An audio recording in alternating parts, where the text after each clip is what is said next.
Hello, I'm Congressman Sam Farr. This month, I hope you'll join me in celebrating Hispanic Heritage Month by recognizing the contributions Latinos have made to our nation. Since the earliest days of the founding of America to the current day, Latinos have played a vital role in molding the American landscape.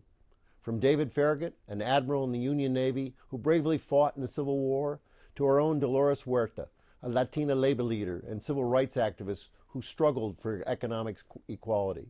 From the United States Supreme Court, Justice Sotomayor, the first Latina to serve on the highest court in the land, and to the approximately 1 million Latino veterans who have fought for our freedoms.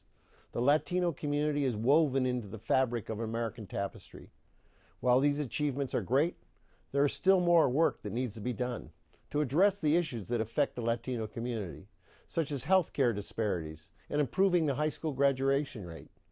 I've also applauded President Barack Obama's bold action to protect certain young, undocumented people from deportation, giving them an opportunity to show cause for their talents and to contribute to keeping us competitive by being allowed to be lawfully at work in our country.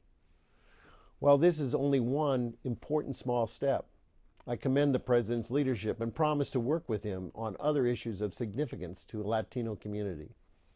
It is a pleasure to celebrate Hispanic Heritage Month and encourage you to learn more about the contributions of the Latino community. Gracias.